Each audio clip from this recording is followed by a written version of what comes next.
que nous réserve cette émission spéciale d'Info.tvc? Je vais consulter ma boule magique. Oh, ce samedi, c'est la première mondiale du nouveau spectacle de la compagnie Fou tout court, présenté à la salle Jean Cossette. C'est le retour du Salon des artistes et des artisans de la Matapédia avec une nouvelle formule. À la chronique de l'Association coopérative d'économie familiale de la péninsule, on aborde le sujet des soldes. La ressource d'aide aux personnes handicapées vient nous présenter leurs services. L'organisme Les Grands Amis de la Vallée a reçu le chèque du montant amassé par la vente des biscuits sourires de Tim Hortons. Et on vous présente un reportage sur l'inauguration des nouveaux locaux de la chocolaterie Belle-Jade. Bonne émission!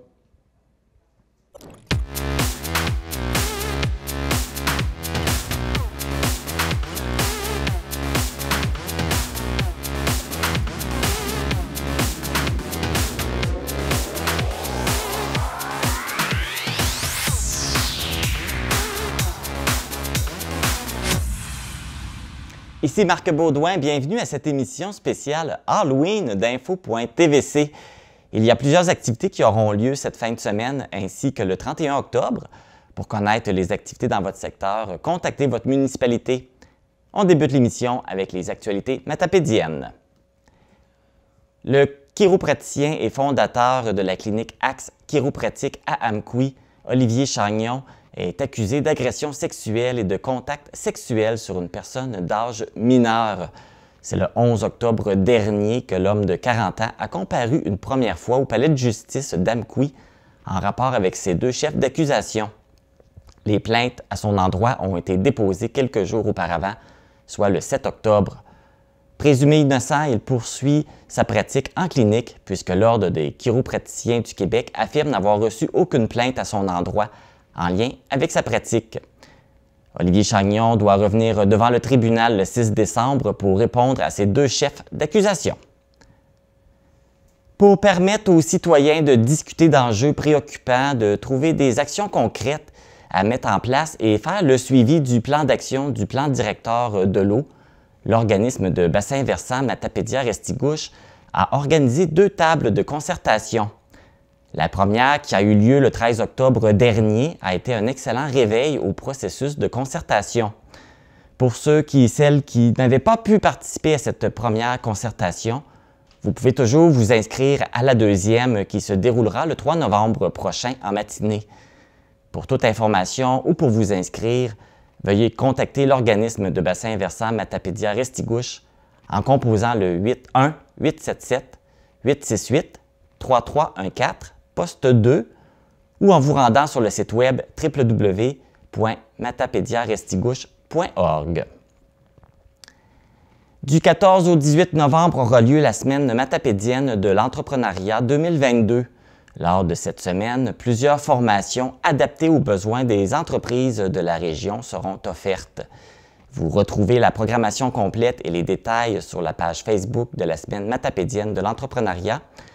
Pour des questions ou vous inscrire, vous pouvez contacter Mélanie Paquet, conseillère aux entreprises à la SADC de la Matapédia au 418-629-4474, poste 225, ou par courriel à mpaquet@ciril.qc.ca. Une unité mobile de la Société d'assurance automobile du Québec sera de passage à Amqui les 29 et 30 novembre prochains dans l'objectif de permettre aux citoyens d'obtenir un permis de conduire ou un permis d'apprenti conducteur, en plus de pouvoir effectuer un renouvellement ou un remplacement de son permis de conduire. L'équipe de la SAC sera installée au Centre récréo-culturel d'Amqui de 10h à 12h30 et de 13h30 à 15h lors de ces 2 journées. Si vous voulez bénéficier de cette occasion, vous devez prendre rendez-vous au préalable en composant le 1-888-667-8687 entre 8h et 17h du lundi au vendredi. Le club de natation Nataqui s'est à nouveau démarqué lors de la première compétition de natation régionale de l'Est qui s'est déroulée à Amqui. En plus des médailles remportées, 3 nouveaux records du club ont été inscrits. Catherine Genois s'est méritée la première place aux 200 mètres 4 nages et aux 100 mètres d'eau, la deuxième place aux 50 mètres libres. Eliane Tremblay a terminé au troisième rang aux 200 mètres 4 nages et au premier rang aux 100 mètres brasse. Pour cette catégorie, un nouveau record du club Natakouis a été réalisé. Constance Damour est repartie avec la médaille de bronze aux 100 mètres brasse, en plus d'avoir réalisé un nouveau record. Gloriane Turcotte a atteint le deuxième rang aux 50 mètres libres et le troisième aux 200 mètres libres. Avec sa troisième place aux 50 mètres papillon, Soléa Boudreau a elle aussi atteint un nouveau record. Félicitations à tous nos athlètes matapédiens. La doyenne de la vallée de la Matapédia fête ses 105 ans aujourd'hui. Marie-Paul Gaudreau est née en plein cœur de la Première Guerre mondiale et a grandi à Amqui, aux côtés de 6 frères et sœurs. En 1940, elle a épousé Maurice Bouliane et de cette union est né 14 enfants, 6 filles et 8 garçons. Aujourd'hui, elle est à la tête d'une grande famille composée de 40 petits-enfants, 86 arrière-petits-enfants et 4 arrière-arrière-petits-enfants. Bonne fête, Marie-Paul. C'est ce qui complète les actualités matapédiennes. Après la pause, le nouveau spectacle de la compagnie Les Fous tout court, présenté ce samedi.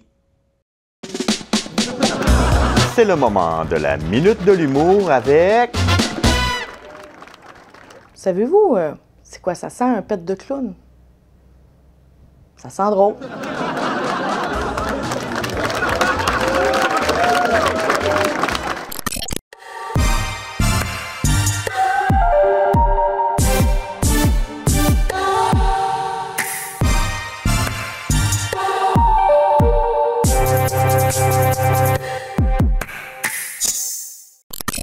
L'art clownesque ne se résume pas seulement à la comédie et la jonglerie, mais se veut d'apporter un regard critique de la société par les mouvements corporels. Je vous amène dans l'univers de la compagnie Fous tout court. Je suis à la salle Jean Cossette dans les décors du nouveau spectacle de la compagnie Fous tout court, en compagnie des associés Rémi Jacques et Jean-Félix Bélanger. Bonjour! Bonjour! Merci de nous accueillir dans votre beau décor. C'est chaleureux. Hein? Oui, c'est notre petite maison. C'est notre petite maison. Vous avez choisi de venir vous installer ici là, à Amqui pour présenter votre première de votre nouveau spectacle. Pourquoi avoir choisi notre région pour partir le bal? La diffusion Mordicus, c'est un partenaire depuis longtemps avec la compagnie. En fait, ils ont présenté tous les spectacles qu'on a créés ensemble, les deux, dans les 10 dernières années. Et ça faisait du sens, donc, de venir faire ça ici et aussi d'amener du cirque en région.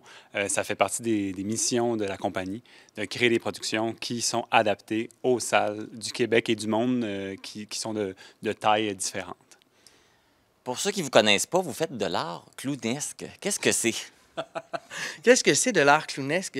Bien, en fait, on est spécialisé en clown acrobatique. Donc, on s'inspire de vraiment la tradition des clowns de cirque, qu'on a été fouillé là-dedans. Parce que on dit que c'est un spectacle de clown, mais c'est aussi un spectacle de cirque. Donc, il y a vraiment des disciplines de cirque qu'on arrive à amalgamer dans une dramaturgie, dans une histoire. Et on travaille avec les grandes règles du clown. Pour nous, c'est quand même important de promouvoir cet art-là qui est complètement en train de disparaître de partout dans le monde. C'est un art qui est assez spécial et très différent puisqu'elle elle fractionne le quatrième mur. Donc, parfois, le quatrième mur est là, parfois, il n'est pas là. Ça va vraiment dépendre des réactions du public. Donc, il y a vraiment cette idée-là de vouloir communiquer avec les gens, puis que les gens redécouvrent qu'est-ce que c'est de l'art clownesque acrobatique. Voilà. Oui, parce que là, c'est plus... quand on parle de clown, c'est plus juste... on fait pas juste de la jonglerie puis tomber ses fesses. C'est beaucoup plus large que ça. Et c'est beaucoup plus profond que ça aussi. Oui, oui, en fait, on pense... depuis quand même... La compagnie a 25 ans cette année. C'est la 20e production de la compagnie. Et puis, ça fait quand même assez longtemps qu'on se dit que les gens, le monde, les spectateurs ont besoin de recommencer à rire, mais rire d'une façon peut-être un peu différente ou un peu plus saine. Puis le clown est là quand même pour parler de choses qui sont extrêmement difficiles, mais avec une sensibilité qui est complètement différente, puis qui vient toucher les gens, puis qui les amène à rire et à communiquer. Ce qui est vraiment particulier dans ce spectacle-ci, comme la plupart de nos productions, c'est qu'il n'y a presque pas de paroles, pour pas dire aucune. Des fois, il y a des sons. Donc, le spectateur travaille à créer sa propre histoire ou son propre dialogue dans ce qu'il voit. Donc, tout à coup, le spectateur fait partie intégrante aussi de son expérience. Et puis, ben, justement, vous faites de l'art clownesque. Est-ce qu'en 2022, est-ce que vous subissez encore des fois des commentaires ou des perceptions bizarres de le fait quand vous dites que vous faites de l'art clownesque? Ben, je pense que tu l'as dit toi-même. Tu as dit, c'est l'art clownesque, est-ce que c'est de la jonglerie est tombée sur les fesses? Je crois qu'il y a vraiment toujours encore cette image-là qui se colle à cet art-là. Et c'est pour ça que la compagnie existe. C'est pour ça qu'on travaille à changer cette perception-là, à amener beaucoup plus de sensibilité associée au clown. Puis je pense que le clown permet un imaginaire que d'autres formes d'art ne peuvent pas amener. Et le spectateur, c'est ça qu'il apprécie et c'est ça qu'on veut mettre de l'avant. Voir ça sous un nouvel angle. Et puis, justement, tu mentionnais que ça fait 25 ans que la compagnie existe. Qu'est-ce que vous faites comme bilan de ce premier 25 ans? Monsieur le fondateur? Oui, je suis un des fondateurs de la compagnie. Ben, ce qui est intéressant, c'est que quand j'ai fondé cette compagnie-là, j'avais envie de faire des choses que moi, j'avais envie de voir sur scène, que je trouvais qu'on n'en voyait pas. 25 ans plus tard, j'ai encore envie de créer des choses qu'on ne voit pas sur scène. Je trouve qu'il y a encore une grande place qui n'est pas prise, en fait, sur la scène. Donc, j'ai toujours aimé, et je pense que je vais toujours aimer continuer à travailler dans des univers un peu imagés, texturés, surtout imaginaires qu'on ne peut pas vraiment voir dans la réalité. Comme ici, c'est un spectacle qui est en texture, qui est inspiré du petit peuple, de la mythologie celtique. Donc, tout à coup, les gens, ils font comme « Oh, wow! » Il y a quelque chose qu'on ne voit pas au quotidien. Et ça m'intéresse encore et encore. Mais bilan. Ça va très, très bien. On se promène partout dans le monde. On a ouvert plein d'endroits. On a été visiter plein d'endroits. Ça a été un peu difficile, justement, changer la mentalité d'aller voir un spectacle de clown. Donc, nous, on dit, venez voir un spectacle de cirque dans lequel il y a du clown. Là, tout à coup, les gens font « Ouh, yeah! » Mais ça va très, très, très bien. La compagnie va bien. Jean-Félix va bien. Ah oui. Oui, parce que c'est un petit nouveau. Ça fait combien d'années que tu es dans la compagnie? Ça fait quand même 10 ans que je suis là. C'est pas... j'ai quand même ma bonne place de fait. C'est notre 5e production en duo. Okay. Donc, oui, là, je suis bien partie intégrante de la compagnie. T'en as parlé un petit peu, mais un peu pour faire comme une petite référence. Là. On vous souhaite encore un autre 25 ans minimum. Vous voulez aller chercher quoi dans les prochaines années? La question qui tue? Non, en fait, qu'est-ce qu'on veut aller chercher? En fait, on ne veut pas aller chercher plus. Pour nous, c'est important de garder la compagnie avec une certaine forme. On ne veut pas devenir le Cirque du Soleil. On ne veut pas devenir une grande et grosse boîte de production en chaîne de spectacles. Ce qui nous intéresse, c'est d'avoir des spectacles qui peuvent être adaptés, comme Jean-Félix le disait, à presque toutes les salles, les petites, les moyennes et les grandes, et en gardant l'esprit de famille du cirque. Donc, des petites équipes qui, je pense, à mon avis, gardent l'humanité au cœur du travail. Je pense que c'est important de garder en tête en ce moment que dans notre travail, il faut rester heureux et bien. Donc, ce qu'on a envie pour les 25 prochaines années, c'est de continuer d'être bien dans cette folie-là et ce travail-là. C'est bien dit quand même, c'est bien dit. Mon Dieu, on ne pourra pas faire mieux. On va justement parler de votre nouveau spectacle qui va être présenté là, ce samedi ici. Oui. qui s'appelle, juste pour me tromper, Oppidum. À quoi on peut s'attendre de ce spectacle-là? Ben, c'est vraiment, comme tous les spectacles des Fous de cour, on travaille beaucoup les atmosphères. Dans celui-là, c'est l'atmosphère automnale, forestière. Et puis, on suit dans cet univers-là vraiment un duo. On suit un peu leur quotidien qui est malmené un peu par cette atmosphère-là. Il y a des changements dans leur quotidien, dans leur univers. Et ça joue sur leurs relations. Je pense que les gens vont bien se reconnaître dans c'est quoi le duo sur scène, c'est quoi les relations avec les autres, comment on vit ça. Face à des drames, face à Des grands drames de la vie. Là. Il y a des grands drames dans ce spectacle-là, dans lequel le spectateur trouve ça très, très drôle, mais en réalité, il n'y a rien de drôle là-dedans. Donc, c'est un spectacle qui est peut-être plus sombre dans son univers, mais qui est aussi très éclatant et très libérateur pour le spectateur. Mais l'humour, c'est souvent une bonne façon d'amener à la réflexion ou de parler des sujets peut-être qui sont plus difficiles. On dirait que ça passe mieux de passer un message avec l'humour, hein? Ça aide. Oui. Mais on peut aussi s'attendre quand même à des belles disciplines de cirque qu'on voit peu, quand même. On vous dit pas lesquelles parce qu'il faut venir voir. Ben ouais. On va garder le secret. Voilà, ben merci beaucoup. On n'en dévoilera pas plus, finalement. Moi, je peux en parler du spectacle. Je peux en parler. Mais là, on va pas tout dévoiler les scoops. On veut que le monde vienne le voir. Non, c'est vrai. Mais il reste encore quelques places. Donc, si vous n'avez pas réservé, c'est encore un bon moment. Nous, on est très, très, très, très excités. Puisque à la fin, comme pour nous, une première, c'est une première d'après 2 ans et demi de travail pour ce spectacle-là. Et c'est le moment où on rencontre le public. Et à la fin du spectacle, on demande aux gens d'écrire leurs commentaires sur des sondages. Comme ça, nous, après, ça nous permet de faire peut-être le dernier travail qui est la relation entre le public et le spectacle. Parce qu'effectivement, on répète, il n'y a pas de public.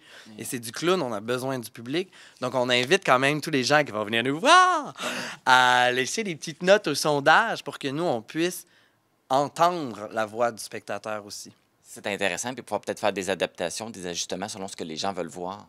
Pas ce qu'ils veulent voir, mais par rapport à ce qu'ils reçoivent. Qu'est-ce qu'ils ont perçu du spectacle va faire en sorte qu'on va pouvoir mieux, après, mettre de l'accent sur certaines choses pour être sûr que ce message-là soit présent spectacle après spectacle. C'est mieux dit que moi. Bravo! Hey, Rémi puis Jean-Félix, merci beaucoup. C'est vraiment agréable. Vous êtes vraiment deux personnes le fun. Puis je suis sûr que votre spectacle va être super génial. Et puis, je vous souhaite bonne chance pour samedi. Mais de toute façon, toi, tu vas être dans la salle. Oui! Yeah! Bien, au grand plaisir de te voir et de tous vous voir et de passer un moment magique. Merci beaucoup. Bravo! Si vous voulez assister au spectacle Oppidum présenté par la compagnie Fous tout court, c'est ce samedi 29 octobre à 19h. Vous pouvez réserver vos billets par l'entremise du site Diffusion Mordicus et l'admission est gratuite. Bon spectacle! Un événement tant attendu est de retour cette année, le Salon des artistes et des artisans de la Matapédia, qui a pris une pause les 2 dernières années en raison de la pandémie de la COVID-19. Son retour est un peu différent pour l'édition 2022. Et pour en parler, je suis en compagnie de Pascal Saint-Amand, qui est conseiller en développement culturel à la MRC de la Matapédia. Bonjour Pascal! Bonjour Marc. Ça va bien? Ça va très bien. Fait que tu es ici pour nous parler du Salon des artistes et des artisans de la Matapédia. Qu'est-ce qu'il va y avoir de différent cette année? Oui, bien c'est bien de souligner les différences parce qu'après 2 ans d'absence, on revient avec une formule qui n'est pas tout à fait la même formule que les gens ont connue. En fait, à cause d'un enjeu de disponibilité de la salle communautaire à Amqui, on a dû déplacer l'événement vers un autre endroit. Donc, cette année, le Salon des artistes et des artisans va avoir lieu à la salle multifonctionnelle, donc à l'église de Lac-aux-Saumons, les 5 et 6 novembre, de 10h à 17h. Donc, on a coupé une journée. D'habitude, on avait le vendredi. On a coupé une journée. On va avoir un petit peu moins d'exposants sur place. Il y a 24 exposants qui vont être avec nous à Lac-aux-Saumons. Par contre, on invite les gens à venir découvrir la créativité, à venir découvrir l'offre de ces 24 exposants-là pour l'événement. On a très hâte de retrouver les visiteurs là, qui étaient nombreux pré-pandémie à participer au salon. Oui, il faut préciser là, que tu mentionnais que l'endroit où vous le faisiez habituellement n'était pas disponible, mais c'est encore en raison de la vaccination qui est encore active. Oui. Là, tu mentionnais qu'il y avait 32 exposants. 24 exposants. Moi, Bon, j'ai déjà oublié. 24 exposants. On peut s'attendre à quoi au niveau de ce qu'on peut retrouver comme produit? Comme d'habitude, même c'était le cas après pandémie dans les éditions du salon, on essaie toujours d'avoir une offre qui est variée. On a des exposants, des artisans qui ont une multitude de talents dans la région. Donc cette année, on va avoir des gens qui travaillent au niveau du tissage, au niveau du tricot, des bijoux, des transformateurs agroalimentaires qui vont être avec nous aussi, des gens en céramique, en joaillerie, des gens qui travaillent le bois, qui travaillent le métal. Donc on a toutes sortes de disciplines, toutes sortes de talents, toutes sortes de variétés de créativité qui vont être représentées chez les 24 exposants du salon. Fait que du choix en masse, fait que tout le monde va trouver quelque chose à son goût, c'est certain. Oui, absolument. Puis on est toujours un des premiers événements. On ne s'appelle pas Salon de Noël, mais on s'entend qu'on est un petit peu au début de la période pré-Noël. Donc c'est un peu le lancement, si on peut dire, des petits cadeaux pour des fêtes. C'est une occasion de tremper le gros orteil dans le dossier puis de venir justement voir qu'est-ce que les gens de notre communauté, les gens des environs, les artisans talentueux de notre région ont à nous offrir. Et probablement trouver des idées cadeaux. Oui, exact. Et voilà. Vous avez des partenaires dans l'organisation de cet événement-là? Oui, en fait, le comité organisateur est toujours formé de la MRC de la Matapédia et de la SADC de la Matapédia. Puis cette année, on est très heureux de pouvoir compter sur la collaboration de la municipalité de Lac-Saumon qui nous appuie dans l'organisation de tout ce bel événement-là.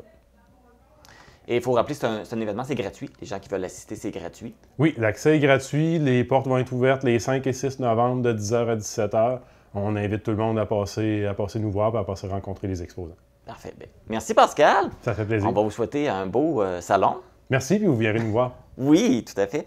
Donc, retenez ces informations les 5 et 6 novembre de 10h à 17h au Centre multifonctionnel de Lac-Saumon pour l'édition 2022 du Salon des artistes et des artisans de la Matapédia.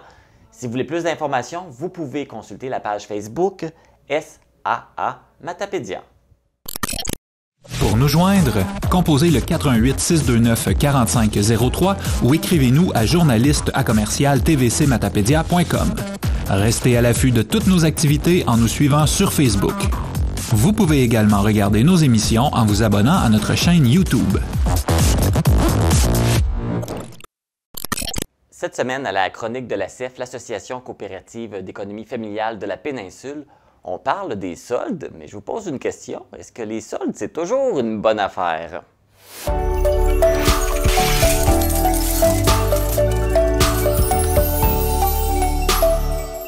Je suis en compagnie de la directrice de la CEF, Hélène Guilbeault. Bonjour Hélène! Bonjour! Donc, avec le mois de novembre qui arrive, qui dit mois de novembre, dit Black Friday. Black Friday, Donc, on va avoir aussi le Boxing Day aussi, après ça. On les a là, toutes. Là. on parle de soldes à profusion. Hein? Mais là, il faut être prudent. Mais tout d'abord, comment on définit? C'est quoi la définition d'un solde? Bien, un solde, théoriquement, c'est un article qui est à coût moins élevé que le prix régulier. Le prix régulier qui est prix affiché à longueur de l'année. Pas qui est gonflé artificiellement pour le baisser par la suite. On s'entend. Oui. Mais ce serait quoi la différence entre un solde et une aubaine? Bien, dans les faits, un solde va vraiment être strictement un prix moindre que le prix régulier. Alors qu'une aubaine est vraiment une différence, un prix marqué qui fait en sorte qu'il faudrait qu'on ne pas le manquer, là, parce qu'effectivement, c'est à très, très, très bon prix. On peut parler là, des fois des rabais, tout dépendant du type de produit, là, mais qui peuvent aller de 50 à 75 % de différence de prix. Donc, ça, on peut dire que c'est une véritable aubaine. OK. C'est là on fait la différence. Oui, tandis qu'un solde, on peut juste avoir un solde de 1 % de moins sur le prix régulier, puis c'est un solde. Oui, c'est ça. Justement, pour revenir au solde, qu'on soit dans n'importe quel événement ou n'importe quelle promotion, comment on fait pour savoir si c'est un bon solde ou non? Est-ce qu'on économise vraiment quand c'est en solde? Bien, en fait, le commerçant a vraiment une obligation à la base de toujours indiquer son prix initial. Bon. Malheureusement, il y a des commerçants qui jouent un petit peu là, les frais là-dessus, qui vont gonfler artificiellement le prix, comme j'ai indiqué tout à l'heure, pour ensuite le réduire. On voit ça des fois à l'épicerie, hein? On voit des petits rabais. Oh mon Dieu, c'est en rabais, une belle étiquette rouge, alors qu'il y a juste une scène de rabais ou des trucs comme ça. Donc, hein, c'est des petites choses à penser. Donc, vraiment, c'est important lorsqu'on va magasiner, lorsqu'on veut justement bénéficier de ça, d'avoir déjà une idée de combien vaut le produit à la base. Exemple, un téléviseur. On pourrait se dire, « Oh mon Dieu, c'est une aubaine, c'est un gros solde, un téléviseur à 500 $, alors qu'en réalité, ben, on peut s'en procurer des téléviseurs maintenant à 300, 200, tout dépendant là, de la gamme de prix et de produits qu'on recherche en fait.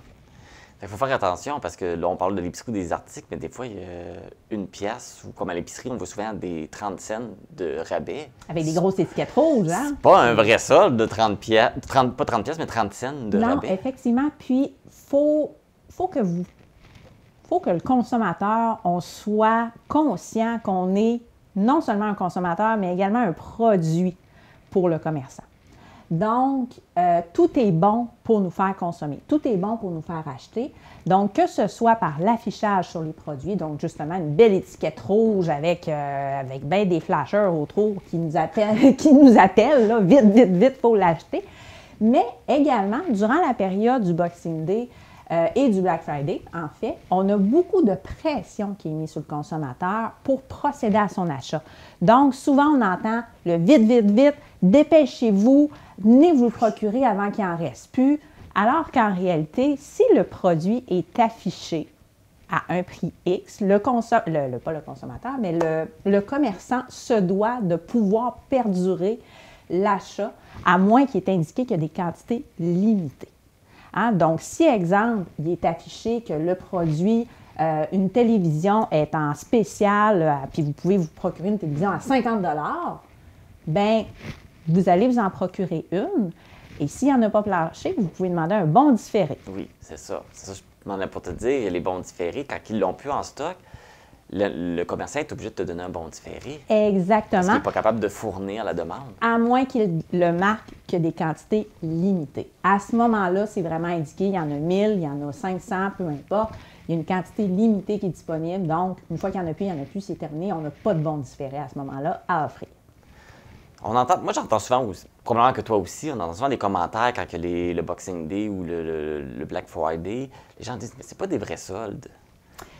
Oui. C'est-tu des événements qui sont plus juste attrape-l'œil? C'est du marketing. C'est du marketing pur et dur. Comme je vous l'ai dit tout à l'heure, le consommateur, il faut vraiment qu'on comprenne qu'on est vu comme un produit à la base. On est là pour acheter, mais on est vraiment un client, mais on est un produit pour eux. Donc, de faire en sorte de rendre l'expérience de vente attrayante, de faire de la pression, également aussi, bien, justement, créer des faux rabais parce que c'est une tendance. Oui, à l'époque, il y avait quelque chose vraiment de bâti, il y avait quelque chose qui était là pour écouler les ventes qui n'étaient plus up-to-date, qui n'étaient plus d'actualité.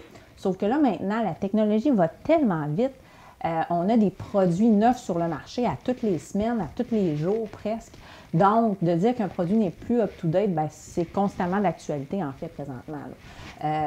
Donc, d'avoir une date précise dans l'année pour dire que ce produit-là est en solde, ça n'a plus lieu d'être présentement. Donc là, c'est plus l'effet de masse qui fait en sorte qu'on a ce type d'activité-là, d'activité de marketing, pour justement concentrer les achats. Mais oui, effectivement, souvent, il est vu que ce n'est pas des vrais rabais parce que justement, sur la petite étiquette, hein, le produit que normalement, le mois passé, se serait vendu 500 $, bien là, il est affiché à 700 avec un rabais de 200. Est-ce que c'est logique? Bien, c'est ça le marketing. Puis justement, en parlant, jamais des fois, on voit des aubaines, c'est en rabais, 50, 60, 70 % de rabais. Mais là, si le commerçant le vend il est capable de baisser le prix aussi bas, ça veut dire qu'il fait quand même autant d'argent. Ça veut dire quand il vend au prix régulier, ça veut dire qu'il fait beaucoup d'argent, là. Oui, puis ça, on le voit souvent avec des articles de marque, en fait. C'est rare qu'on va voir le President Choice, pour ne pas le nommer. Donc, les marques maison, autrement dit, c'est rare qu'on voit des rabais aussi grands parce que, justement, la cote de profit est moins grosse sur ce type de produit-là. Donc, justement, les vêtements griffés, on s'entend, là, le vêtement que tu portes présentement ou le vêtement que je porte présentement, on est coordonnés d'ailleurs. Oui, oui, on ne s'est même pas appelé en plus. On ne s'est même pas appelé. Donc, on s'entend, c'est un bout de tissu qui coûte un montant X. Peu importe la marque qui est là, le morceau de tissu vaut quand même un montant X.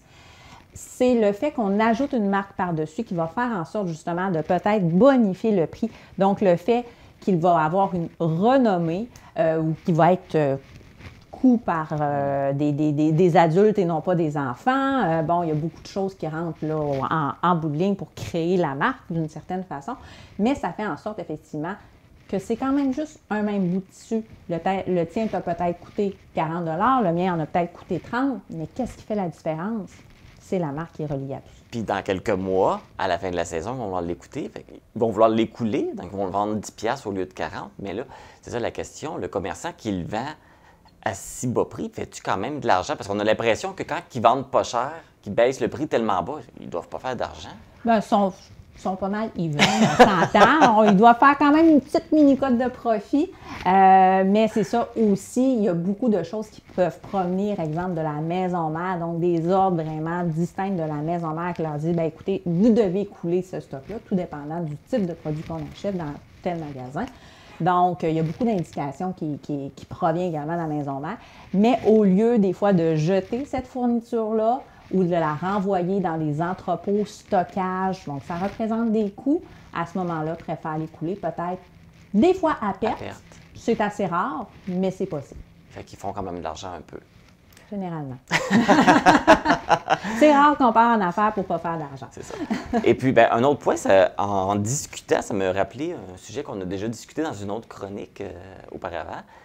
Même si le produit est beaucoup moins cher, il faut quand même se poser la question, est-ce qu'on en a besoin? Parce que là, ça revient à, oui, je le paye moins cher, mais j'économise pas si j'en ai pas besoin ou si je la jette juste parce qu'on me le vend moins cher. Oui, bien c'est ça. Il ne faut pas subir la pression, comme je vous parlais tout à l'heure. Hein? Le vite, vite, vite, procurez-vous-le, c'est une aubaine, c'est important. Demain va être trop tard. Demain va être trop tard. Il n'est jamais trop tard pour acheter quelque chose. Il est trop tard pour bénéficier d'un prix. Oui, ça, c'est un fait. Sauf que s'il est en rabais présentement, il y a des bonnes chances qu'il redevienne en rabais à un autre moment donné. Donc, si on n'a pas l'argent pour s'acquérir un bien à ce moment-ci, ne l'achetez pas. C'est aussi simple que ça. Bon. En terminant, qu'est-ce qui est à retenir par rapport au solde? Qu'est-ce qui est à retenir par rapport au solde, en fait, c'est qu'il faut vraiment se poser la question si c'est un véritable solde.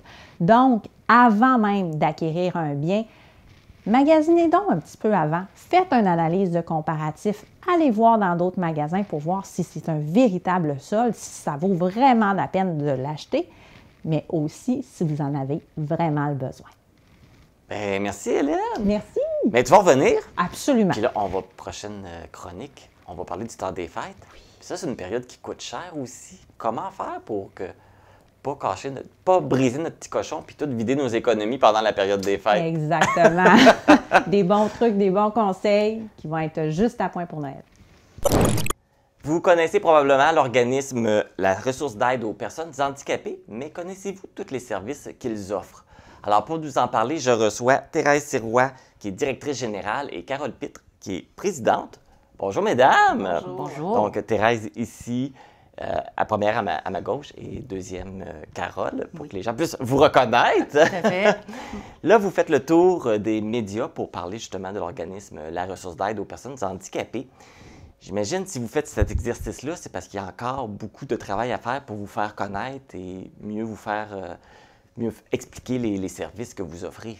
Oui, en fait, ce qu'on veut, c'est vraiment profiter d'un temps en dehors de nos nombreuses campagnes de financement, puis aller chercher les gens, les personnes qui ont des besoins particuliers, puis faire connaître nos services également, puis avoir le plaisir de rencontrer nos collaborateurs, vous autres, puis tout plein d'autres beaux médias qui nous donnent un coup de main lors de notre téléradio temps annuel. Oui, et puis vous couvrez quand même grand, là. Vous couvrez toute l'est de la province. Bien, c'est le Bas-Saint-Laurent, la Gaspésie et les Îles-de-la-Madeleine. Donc, c'est vraiment, là, tout le secteur, là, on part du KRTB et on fait la grande boucle, là. C'est tout le territoire. Pouvez-vous nous expliquer c'est quoi la ressource d'aide aux personnes handicapées? Oui, la ressource, en fait, c'est un organisme qui est issu du milieu. C'est un besoin que les gens avaient. On sait que au gouvernement et tout ça, il existe plusieurs programmes qui sont destinés aux personnes handicapées à leur venir en aide quand ils ont des besoins spéciaux. Mais malheureusement, comme tous les programmes, ça ne répond pas à tous les besoins. Donc, il y a des gens, à un moment donné, qui ont fait comme... Nous, on a des besoins plus spécifiques où on n'a pas, même s'il y a un programme, ça ne répond pas à tous nos besoins. Donc, c'est de là a été créée la ressource d'aide aux personnes handicapées. On se souviendra, il y a longtemps, il y a 26 ans, presque bientôt, c'était anciennement l'Association de la paralysie cérébrale. Okay. Puis on a pris le relais, nous, on a créé notre organisme régional. On est des gens généreux dans le Bas-Saint-Laurent, à la Gaspésie. Donc, on a créé notre organisme pour venir en aide à nos personnes. Et c'était, si je peux compléter un peu là, ce que Thérèse dit, c'était aussi parce que, bon, l'ancienne association, ce qu'on voulait, c'était vraiment les argents qui étaient amassés dans la région restent dans la région. Donc, soit vraiment investis là, auprès des personnes qui vivent avec un handicap et non pas s'en aller dans les grands centres, puis que, tu sais, on a seulement une petite partie. Fait qu'il y a 26 ans, c'était vraiment ça qui nous a animés là, pour devenir autonomes. Comme je le mentionnais au début, vous êtes ici aussi là, pour nous parler là, des différents services que vous offrez. Là, on sait que vous aidez les personnes handicapées, mais c'est quoi exactement les services qui sont offerts à ces personnes-là? C'est très large comme service. Dans un premier temps, c'est certain, tout à l'heure, on parlait de programmes qui existent. Donc, souvent, on vient compléter ce qui existe, que ce soit auprès en achat d'équipements spécialisés. Parfois, les gens vont avoir besoin d'un équipement spécialisé. Ça cadre les besoins ou la personne ne cadre pas tout à fait au cadre de gestion du réseau. Donc, les gens se retrouvent un peu mal pris à avoir besoin de cet équipement-là, mais à ne pas pouvoir se le procurer parce qu'on sait que les équipements spécialisés, c'est quand même dispendieux. Ils sont toujours référés par un spécialiste de la santé. Donc, souvent, ça va être l'ergothérapeute ou la physiothérapeute qui va nous contacter puis va dire, bien, moi, cette personne-là, je juge qu'elle a besoin, mais ça ne correspond pas à tous les critères d'admissibilité du réseau. Ça, c'est un de nos services, là, je dirais, qui prend la plus grande portion. C'est sûr qu'on va aussi donner un coup de main aux gens qui veulent faire des loisirs, des camps d'été, du répit aux familles et tout ça. On vient comme appuyer ces familles-là. On a d'ailleurs, au cours de la dernière année, développé un nouveau projet qui s'appelle Projet Baluchon, qui vraiment vient donner du répit à domicile, prend la place des parents qui sont épuisés. Bien, ce projet-là permet aux familles de pouvoir sortir à l'extérieur parce que parfois, malheureusement, on a des enfants ou même adultes qui sont difficilement sortables de chez eux. Donc, ce baluchon-là, on se réfère aux baluchonneuses avec le petit paquet sur l'épaule, vient à la maison, prend la place, puis s'occupe de la personne 24/7 pour permettre à la famille d'aérer un peu. Puis dans nos services aussi, bien sûr, il y a toute l'information sur tous les programmes qui existent, la défense de droits. C'est très large ce qu'on offre comme service. Je vous dirais qu'on veut vraiment s'adapter aux besoins des personnes plutôt que ce soit le contraire. Puis, c'est pas un service, mais quelque chose que vous faites qui est très connu, c'est le Télé-Radioton. Qui va revenir cette année, j'imagine. Tout à fait. En janvier, oui. C'est la campagne de financement, tu sais, le Télé-Réseauton, c'est vraiment l'événement majeur. C'est là où... et c'est là qui fait aussi qu'on est connu sur l'ensemble du territoire. Il est là depuis 26 ans. Donc, ça va être notre 26e Télé-Réseauton, notre fin de semaine. Fait que... Oui. Puis on est content. On revient... En vrai. En vrai. Oui. En présentiel. Oui, parce que là, les 2 dernières années, c'est un petit peu plus compliqué là, avec la COVID-19. Oui, tout à fait. Puis, c'est notre 25e anniversaire l'an passé, là, quand même, l'air de rien. 25 ans d'existence, on voulait fêter ça en grand. On avait un Michel Rivard qui allait être des nôtres et tout ça. Mais le 20 décembre, il a fallu tout canceller puis faire autrement rapidement. Donc, on a réussi quand même le tour de force, mais on est bien, bien heureux de revenir cette année sous notre formule habituelle. On est content. Et là, tu parlais justement de la campagne de financement qui a été lancée il n'y a pas très longtemps. C'est quoi les objectifs cette année? Bien, la campagne d'automne, qui est notre première campagne de l'année, l'objectif pour elle prend fin tout bientôt, là, au 31 octobre. Notre objectif est de 30 000 pour cette campagne-là. Bien sûr, quand on arrive au Téléradioton, bien là, c'est l'objectif global de tout le territoire là, qui arrive à ce moment-là. Et là, pour la campagne actuelle là, qui se termine bientôt, est-ce que ça va bien? Ou... Oui, ça va bien. Les gens répondent bien. Oui. Oui. Vraiment. Cette année, c'était vraiment, on voulait, parce qu'on est quand même plusieurs en même temps, là, à l'automne, tout ça. Donc, cette année, on veut vraiment là, se démarquer. Donc, la campagne d'automne, vraiment, entreprise. Donc, on a vraiment là, sollicité les entreprises de l'ensemble du territoire. Puis jusqu'à maintenant, tu sais, ça répond là, positivement et favorablement là, à nos demandes. Fait que pour nous, c'est aussi une façon là, de rayonner autrement que juste au niveau des particuliers, au niveau des gens qui sont super généreux. Mais là, on voulait aller là, auprès des entreprises, l'ensemble du territoire. Tout le monde répond, là, c'est bon. Les gens sont généreux. Oui, oui, excessivement généreux. C'est une cause qui est quand même importante parce qu'on a tous quasiment, ou on connaît quelqu'un dans notre environnement qui a des difficultés, qui a besoin d'aide aussi. Là. Ah oui, tout Mais à sur fait. l'ensemble du territoire, tu sais, on a près de 2000 membres, tu sais, là, fait que c'est quand même, là, c'est quand même important, là, et si on veut être capable de répondre aux besoins, cette année, c'est un de nos objectifs aussi, c'est de revoir, tu sais, notre politique de financement pour s'adapter aux nouvelles réalités, aux nouveaux besoins. Justement, là, dans notre tournée en fin de semaine, là, on se rencontre toute l'équipe là, à Gaspé pour notre planification stratégique pour les 3 prochaines années. Donc, vraiment faire le point où on en est. On l'a fait au printemps et maintenant vers où on va.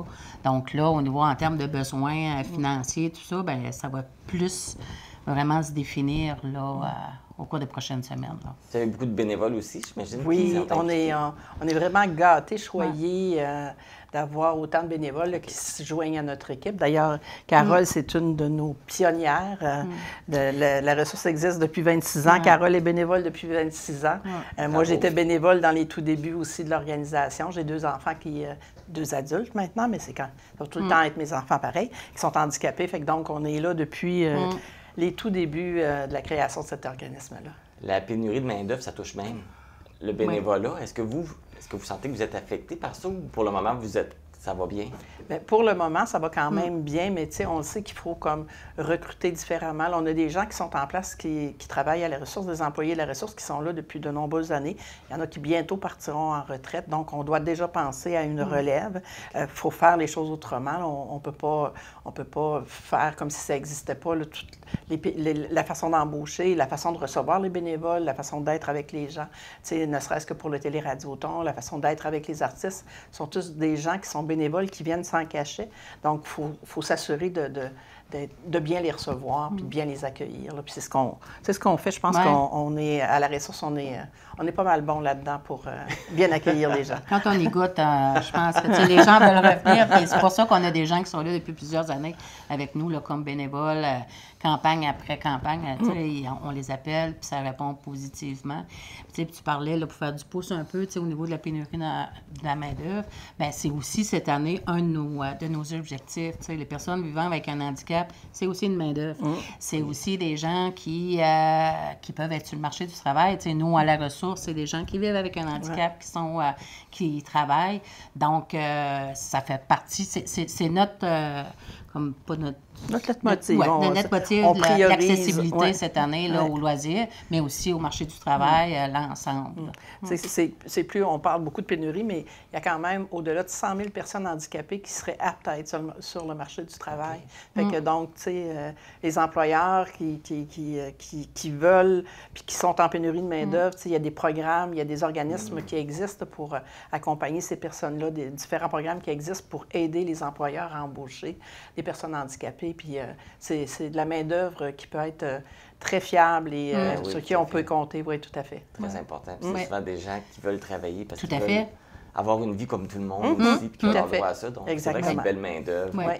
Et dans tout ce que vous faites, vous avez des partenaires aussi? Oui, on a des partenaires. On a plein de gens qui sont là depuis les tout débuts. Je vous dirais que quand on parle de partenaires, nos premiers partenaires essentiels, c'est vraiment tout ce qui est télévision, médias, tous les médias, la ressource n'existerait pas après 26 ans si on n'avait pas votre support, si on n'avait pas le support de tout ce qui existe comme médias, que ce soit papier, que ce soit télévisuel, radiophonique. Ça, c'est comme très important. Puis c'est sûr qu'on travaille en collaboration étroite avec le CI3S du Bas-Saint-Laurent et de la Gaspésie, avec tous les spécialistes de la santé également. Là, les gens nous écoutent, ils doivent se dire, ben coudonc, moi j'aimerais ça faire du bénévolat ou moi je suis une personne qui a des limitations, j'aimerais ça avoir les services. Comment on procède pour obtenir tout ça? Bien, en fait, de la façon dont on procède, c'est sûr que les gens peuvent nous rejoindre là, directement au bureau en appelant au 418-722-7233. Et les gens qui ont des questions, les personnes qui sont handicapées, qui ont des besoins, peuvent nous rejoindre puis nous voir avec nous de quelle façon on peut leur offrir nos services. Comme je le disais tout à l'heure, c'est toujours sur recommandation d'un spécialiste de la santé. Fait que la majorité des spécialistes nous connaissent. Il arrive des nouvelles personnes, puis là, ils apprennent à nous connaître aussi, puis à avoir les services qu'on peut offrir à leur clientèle. Fait que les gens, en communiquant avec nous, on peut facilement, puis les gens qui veulent faire du bénévolat, bien, c'est bien sûr qu'on les accueille. Ils nous appellent, puis on a notre site là, Internet aussi, où là, on a l'ensemble de l'information. Là, c'est le www. laressource.tv. Thérèse Thiroux, Carole Pitt, merci beaucoup. Bien, merci à vous, franchement, de nous avoir accueillis. C'est vraiment agréable de vous recevoir et c'est vraiment un bel organisme.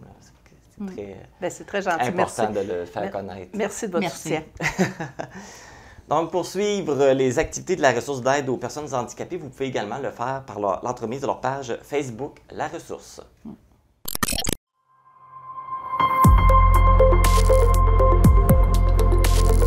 Pour connaître ce qui se passe chez vous, dans la vallée de la Matapédia, TVC Matapédia, on s'y retrouve partout.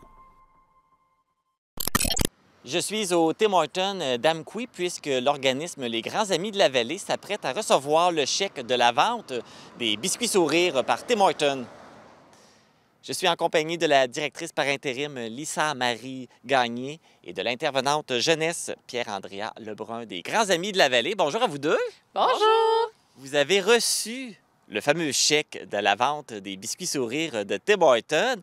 Alors, vos réactions? On est très heureuse et surtout surprise de l'année record qu'on vient de vivre. Vraiment, vraiment, les gens ont été au rendez-vous. C'est incroyable, ce montant-là qui est nettement plus élevé, il faut le dire, que l'année passée, qui était à 5 600. Là.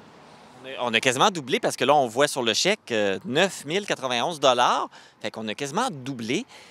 On le sait qu'on est en période un peu de récession. C'est l'inflation, les gens ont moins d'argent. Mais ils ont quand même acheté des biscuits, ils ont quand même contribué. Comment vous réagissez à tout ça?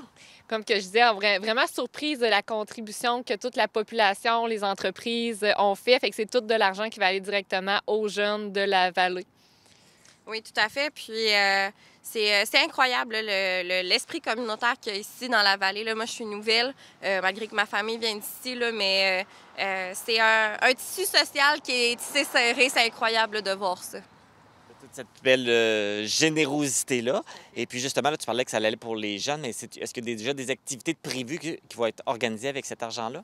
En fait, ça va aller directement à nos activités de parrainage de groupe, à nos parrainages civiques. Actuellement, on a vraiment une augmentation du nombre de jeunes qui participent à nos activités. Fait que ça va vraiment nous aider à maintenir le service puis à offrir des belles activités de qualité là, pour nos jeunes. Avez-vous des gens que vous aimeriez remercier? Certainement. Fait que d'abord, on tient vraiment à remercier tous les bénévoles qui ont participé à cette semaine-là parce que sans eux, ça n'aurait pas été possible de faire autant de biscuits sourires. Puis beaucoup les entreprises aussi qui nous ont aidés à acheter, que toute la population en général qui ont acheté également là, autant de biscuits. Parfait. Bien... Puis dernièrement, l'équipe du Tim Hortons, il ne faut toujours pas l'oublier. Hein? On était avec eux, on les a vus travailler très fort durant toute la semaine pour faire tous ces biscuits-là avec nous. Là. Parfait. Bien, félicitations. Puis c'est le fun que les gens ont donné pour les Grands Amis de la Vallée. Merci beaucoup. Un gros merci. Donc, j'étais avec Lisa Marie à côté de moi et de Pierre-Andrea, l'intervenante jeunesse. Lors de la campagne du Biscuit Sourire qui s'est déroulée du 19 au 25 septembre 2022, c'est un montant de 9 091 $ qui a été remis à l'organisme Les Grands Amis de la Vallée. Bravo et merci à tous ceux qui ont contribué en achetant leur biscuit sourire. C'est maintenant fait. La chocolaterie Belgède est maintenant déménagée dans leurs nouveaux locaux et c'est l'inauguration. Et pour l'occasion, j'ai rencontré la propriétaire Sophie Marion, la députée d'Avignon, la métisse Matane-Matapédia, Christina Michaud et la mairesse d'Amqui, Sylvie Blanchette. C'est l'inauguration des nouveaux locaux de la chocolaterie Belgède et je suis avec la propriétaire Sophie Marion. Bonjour Sophie. Bonjour, ça va bien? Ça va très bien, merci toi. Oui, ça va bien, merci. C'est une grande journée. Aujourd'hui, on inaugure vos nouveaux locaux. Et pourquoi c'est important pour vous là, de changer de place? Parce qu'on sait que vous étiez plus dans le centre-ville il n'y a pas longtemps. On manquait de place. C'est vraiment le côté production. Et puis l'espace au sous-sol là, que maintenant qu'on a gagné. Puis aussi, c'était qu'on voulait aller dans un nouveau concept. On voulait changer un petit peu, épurer notre chocolaterie, notre crèmerie. Et avec la belle place qu'on a trouvée ici, ça va être magique. Là, venir prendre une petite molle le soir là, dans le parc, ça va être parfait. C'est un peu pour ça qu'on a décidé de changer de place. C'est un petit peu plus grand. Je vois qu'il y a un espace avec des tables et des chaises. Cette nouvelle partie va servir à quoi? En fait, la nouvelle partie va servir de verrière. Donc, on va pouvoir venir prendre un café expresso, un croissant, un biscuit fin. Ça va aussi pouvoir permettre au télétravail. Fait que s'il y a des gens qui veulent venir faire du télétravail, on a une super belle vue sur le parc en arrière, aussi sur la rivière. Aussi faire des 5 à 7. Les employeurs qui veulent réunir les employés avec eux, ils vont pouvoir venir aussi. Et ça, c'est un nouveau service que vous allez offrir. Est-ce qu'on peut s'attendre à avoir des nouveaux produits aussi? Oui, on a tout le temps des nouveaux produits. Ma tête est toujours pleine d'idées. Donc, tout le côté biscuit fin, mais toujours à base de chocolat. On est chocolatière, donc avec les cafés, on a continué notre offre de service avec les gâteaux personnalisés, les cupcakes personnalisés. Donc, les nouveaux produits sont dans ma tête. Mais oui, il va toujours avoir des nouveaux produits. Ils sont dans la tête qu'un jour, on va pouvoir les voir. Oui, exactement, exactement. Est-ce que vos heures d'ouverture restent les mêmes? Oui, toujours. On est toujours ouvert à l'année. On est ouvert, le bar laitier aussi est ouvert à l'année. On a pris un petit congé du dimanche et du lundi parce que la température, pas la température, mais le tourisme est un peu moins. Donc, l'automne, l'hiver, on est comme ça, mais après ça, on repart toujours pour 7 jours semaine. Et vous avez plusieurs partenaires, je pense, dans la réalisation de ce projet? Oui, on a le partenariat avec la MRC qui nous ont aidés pour notre projet financier. On a les partenaires, on a la BDC qui nous a aussi aidés pour l'acquisition de la bâtisse. La ville d'Amqui, Marie-Laurence Giroux, qui a fait tout le nouveau concept de la chocolaterie. On a la famille qui nous aide beaucoup. Il y en a beaucoup. On remercie la famille Lee de nous avoir fait confiance la première fois. Maintenant, on est rendu autonome. Bien, tout à fait. C'est super. Puis on vous souhaite plein de succès avec votre nouvel emplacement. Merci infiniment. Merci. Je suis en compagnie de la députée d'Avignon, la métisse Matane-Matapédia, Christina Michaud. Bonjour, Christina. Allô, ça va bien? Ça va très bien, merci toi. Oui, merci. Donc, tu viens à l'inauguration de la chocolaterie Belgède. Comment tu trouves les nouveaux locaux? Bien, j'adore ça. Ce que j'adore surtout, c'est qu'on donne une deuxième vie à un bâtiment qu'on avait déjà, qui avait bien servi la Matapédia à la ville d'Amqui, mais aujourd'hui, qui a un emplacement assez incroyable là, quand même. On est proche du camping, proche de la piste cyclable, du lac Matapédia, donc vraiment un endroit stratégique pour un commerce. Alors, vraiment heureuse qu'un commerce qui a pris racine ailleurs, qui s'est implanté dans la Matapédia il y a quelques années, qui s'est fait connaître de différentes façons, puisse venir ici, puis agrandir vraiment son emplacement, puis sa diversité aussi. Au début, on parlait plus de crème glacée, chocolaterie. Maintenant, c'est plein de produits qu'on peut retrouver ici. Donc, très contente d'être ici pour l'inauguration. Est-ce que tu es une fidèle cliente de la chocolaterie Belgède? Bien, je vais définitivement le devenir parce que je ne savais pas qu'il y avait autant de produits. Et là, peut-être que je scoop la chocolaterie, mais je viens de voir en bas des calendriers de l'Avent. Alors, le graphisme est fait localement, le chocolat est fait localement. Toutes les raisons sont bonnes d'acheter ce calendrier de l'Avent. En tout cas, moi, je vais être une cliente, ça, c'est certain. Il y a plein d'autres produits, donc c'est vraiment le fun d'avoir ça à 2 pas de la maison. Puis le matin, quand on cherche un petit cadeau à aller chercher pour le souper pendant la soirée, on passe à la chocolaterie. Pour les gens aussi qui traversent la Matapédia, qui viennent visiter la Gaspésie, ça fait un endroit de plus où arrêter. Là, c'est vraiment visible à l'entrée de la ville, donc c'est vraiment bien. C'était une belle idée de récupérer l'ancienne maison touristique. Bien, certainement. J'aurais pas pensé qu'on puisse y mettre un commerce. Des fois, on a l'image du bureau touristique, puis on se dit, ça va peut-être être un autre bureau de quoi que ce soit, mais un commerce, quelle bonne idée. Donc, je pense que les propriétaires ont une vision vraiment de ce qu'ils veulent faire pour la Matapédia, pour les gens d'ici, puis ils ont vu quelque chose dans ce bâtiment-là qui c'était la meilleure chose qui pouvait leur arriver, je pense, parce que l'espace est significatif par rapport à ce qu'ils avaient avant, donc ça leur permet de produire davantage, d'avoir plus de place, justement, pour toutes les personnes qui y travaillent, pour la relève qui commence à travailler aussi. Donc ça, c'est important d'avoir un bel espace dans lequel on crée. Oui, parce qu'on espère que c'est une entreprise là, qui va se poursuivre encore pendant des années avec la relève et tout. Bien, on espère. Puis j'entends qu'il y a des projets pour de l'expansion ailleurs aussi. Donc, ça restera toujours la maison mère ici et le premier exemple de qu'est-ce que ça a été. Puis tant mieux si ça fait des petits ailleurs, mais je pense qu'on peut se dire longue vie à ce commerce-là qui est ici pour rester. Christina Michaud, merci. Merci à vous. Je suis maintenant avec la mairesse d'Amqui, Sylvie Blanchette. Bonjour, Sylvie. Bonjour, Marc. Ça va bien? Ça va très bien, merci. Toi aussi, Marc, ça va toujours bien? Ça va toujours bien. Alors, on inaugure aujourd'hui les nouveaux locaux de la chocolaterie Belle-Jade. Donc, pour la ville, c'est vous qui avez vendu l'ancien édifice. J'imagine que si vous avez accepté de vendre à l'entreprise, c'est parce que vous trouviez que c'était un beau projet.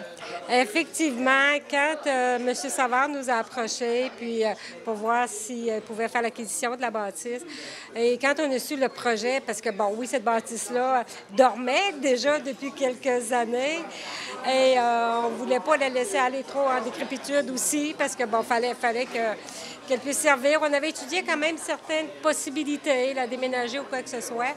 Mais c'est ça, quand on a vu le projet de M. Savard, Mme Sophie aussi, avec la chocolaterie Belle-Jade, pour faire revivre cette bâtisse-là, l'endroit aussi où elle était, et la façon qu'il respectait aussi certaines normes qui étaient établies.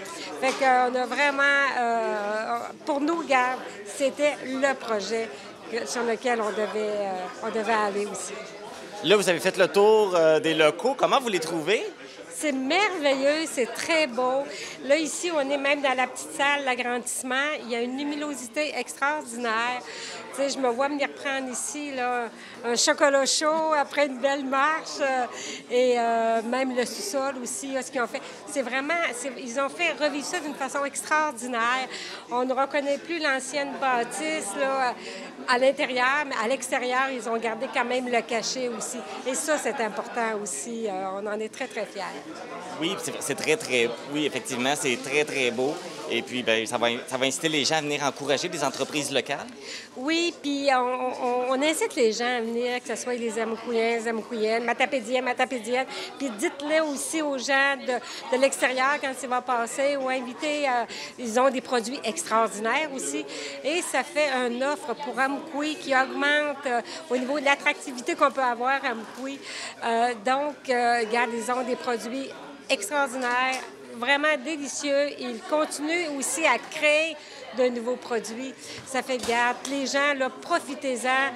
Venez les encourager parce qu'on veut qu'ils puissent poursuivre leur belle aventure. Sylvie Blanchette, merci. Merci, Marc. Ça me fait toujours plaisir. La chocolaterie Belle-Jade est maintenant située au 606 route 132 ouest à Amqui. C'est les anciens locaux qui abritaient la maison touristique près du Pont Couvert. Informatique Barest est responsable de l'entretien du matériel informatique de votre TVC. Informatique Barest, vente et réparation d'ordinateurs, services commerciaux et résidentiels. 418-629-INFO. C'est ce qui termine cette édition spéciale du 28 octobre d'Info.tvc. J'espère que vous avez apprécié notre émission à la thématique Halloween, même qu'on vous a préparé un générique spécial. Ne manquez pas le télébingo ce dimanche à 12h30. Les cartes à jouer sont de couleur orange. Merci d'avoir été à l'écoute. Soyez prudents si vous festoyez pour l'Halloween.